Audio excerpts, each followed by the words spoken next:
Hey, what's going on, everybody? It's the CD guy, Johnny Z here. Thank you so much for tuning back into the channel, and today I'm going to be counting down the top 10 greatest rock debut albums of all time. For longtime followers of the channel, you might remember when I was first starting out, I did a video ranking the best classic rock debuts of all time, but after going back and looking at that list, I realized that there were some very big omissions on that list, so I wanted to make good on re-ranking them here today. And I do plan also on re-ranking the best metal debut albums as well, so that's the list that'll feature Blizzard of Oz by Ozzy Osbourne and, Black Sabbath's debut, albums like that, so you definitely do want to stay tuned for that video, but today I'm just focusing on classic rock debuts. So that said, let's get started here with my number 10. Kicking off the list here with my number 10, I'm going to go with the debut album of the Ramones from 1976.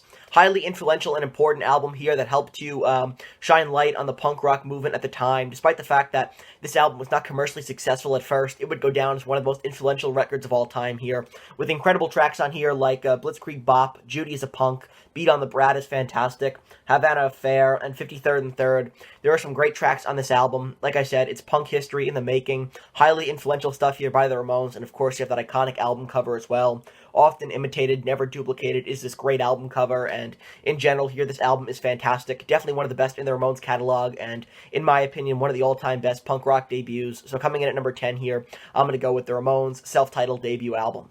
Next, at number 9, I'm going to go with 10 by Pearl Jam from 1991. And, in a year like 91, which was just loaded with so many great releases in the world of rock and metal, Pearl Jam established themselves with this near-perfect debut album, with excellent tracks on here like Once, Even Flow, Alive, Black, Jeremy.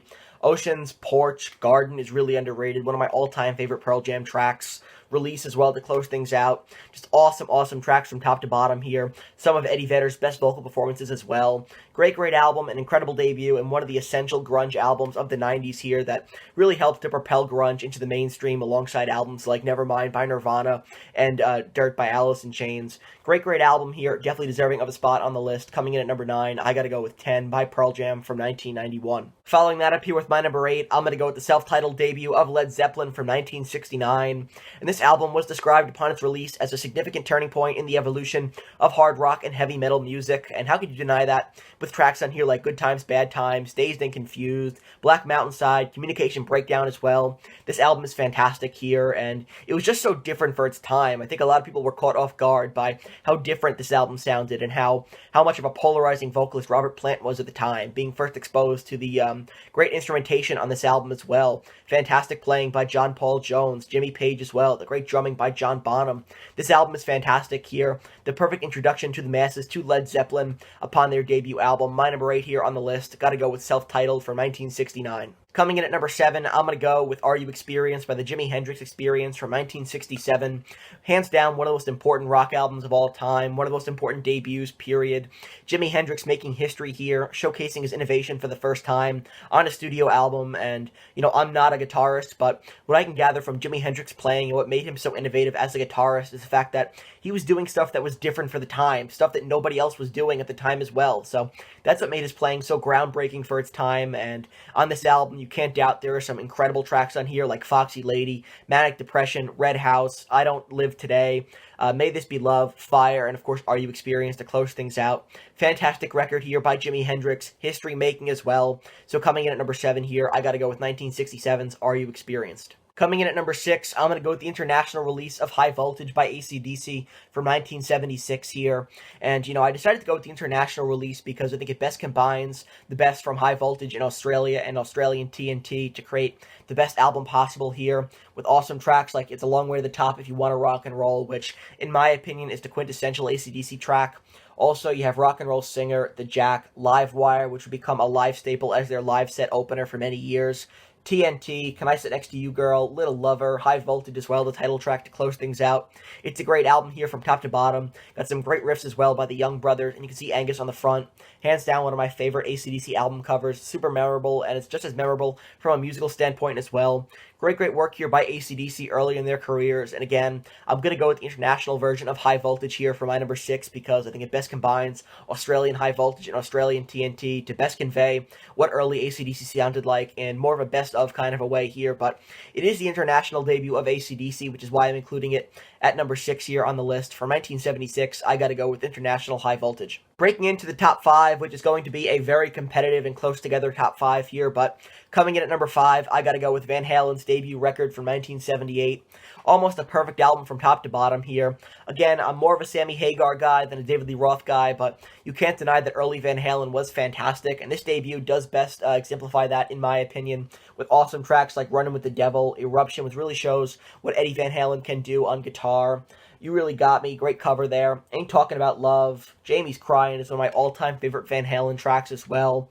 On Fire to close things out. Just some great tracks on here from top to bottom.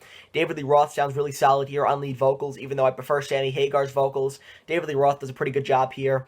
And Eddie Van Halen, of course, taking the world by storm on lead guitar with some incredible riffs, some great soloing as well. Can't go wrong with Eddie Van Halen here and his performance on their debut, self-titled, from 1978, my number 5 here on the list. Well, from one near-perfect debut album to another here, I'm going to go with self-titled by Kiss from 1974. Great record here, and Kiss, before they would take the world by storm, started out with this awesome debut record. You can see the guys on the front, the original band, Ace Frehley, Gene Simmons, Peter Criss, and Paul Stanley, looking really cool here on the cover. And there are some incredible tracks on here, classic Kiss songs, such as Strutter, Nothing to Lose, Firehouse, Cold Gin. Also on here you have Deuce, 100,000 Years, and Black Diamond to close things out. Like I said, it's near perfect. If you wanted to trim some fat off of this album, you probably could have taken out the love theme from Kiss. Kiss in Time as well, which was not on the original version of this album, but would be featured on every subsequent release following the first edition on vinyl. And let me know as well, you could probably take out, but except for those tracks that I mentioned, this is a really tight and fantastic debut record, in my opinion, that really shows how awesome the debut of Kiss was and how great that original lineup was as well. So coming in at number 4 here, I'm going to go with their debut record from 1974, self-titled. Moving on now into the top 3, coming in at number 3, I'm going to go with one of those important albums in the history of psychedelic rock, and that's self-titled by The Doors from 1967. The Doors breaking onto the scene here. Of course, you have the eccentric and moody frontman Jim Morrison, and alongside him, the band really does a great job of reinventing the psychedelic rock sound while mixing art rock elements as well. And of course, the lyrics penned by Jim Morrison are just fantastic and have been analyzed for years and years, even after the debut of The Doors, and even after Jim Morrison's passing as well.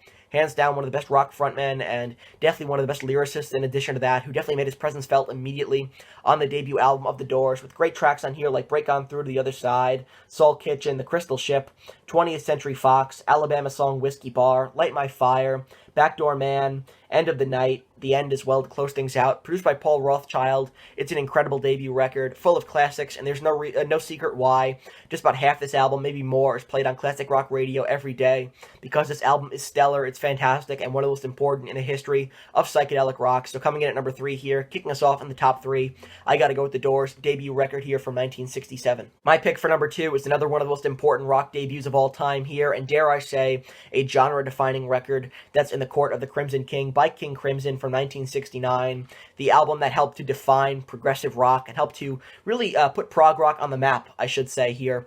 Greg Lake on lead vocal sounds incredible. Robert Fripp does some fantastic work on this album as well. Love his instrumentation on this record, and he would be the only consistent member on every King Crimson album after that, but even though the King Crimson lineup would change many times, this remains, in my opinion, their best work. And some of my favorite tracks on here have to be 21st Century Schizoid Man, I Talk to the Wind, which is just so atmospheric as well. Awesome stuff there. Epitaph, and then, of course, The Court of the Crimson King to close things out. The title track, the epic way to close out the album.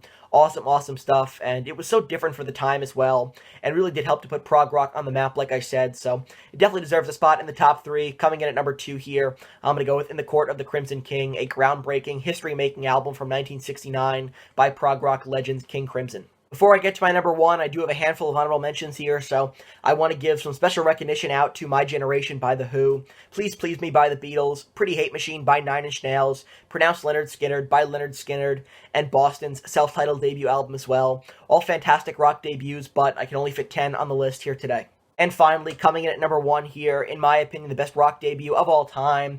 It can only be this album for me, and that's Appetite for Destruction by Guns N' Roses from 1987. The album that took GNR from a small club band playing small venues and catapulted them into superstardom. Soon they'd be playing stadiums and arenas, touring with some of the biggest rock and metal bands in the world, and a lot of that does have to be attributed to the success of their debut here, Appetite for Destruction, a perfect album from top to bottom, and another one of those records that's played almost entirely on classic rock radio these days, and for good reason. Zeppelin, with tracks on here like Welcome to the Jungle, It's So Easy, Night Train, Out to Get Me, Mr. Brownstone, Paradise City, My Michelle, really underrated, one of my all-time favorite GNR tracks. Also on here, you have Sweet Child of Mine, You're Crazy, Anything Goes, and The Great Rocket Queen to close things out. GNR making history here upon the debut with Appetite for Destruction, an incredible album, a monstrous debut, and, you know, GNR still to this day are synonymous with this record. Even though they've done some great work outside of Appetite, they're always going to be synonymous with this album. Nothing they're ever going to do is going to top the greatness that is Appetite for Destruction. Their awesome debut from 1987, my number one on the list, by Guns N' Roses. Gotta go with Appetite for Destruction, the greatest rock debut of all time. So that wraps up my list, counting down the top 10 greatest classic rock debut albums, which should be visible right over here. And if you enjoyed this video, please give it a thumbs up, subscribe to the channel down below. We are on the road to 1,000 subscribers, so if you feel like supporting the channel, please go ahead and subscribe. Turn on the bell for notifications to be notified of a new upload, and let me know down in the comments below what are some of your favorite rock debuts. I know I couldn't fit them all on this list, so let me know your favorites down in the comments below. I'd be very interested in hearing your opinions, and until next time, it's the CD guy, Johnny Z, signing off. Take care, everybody.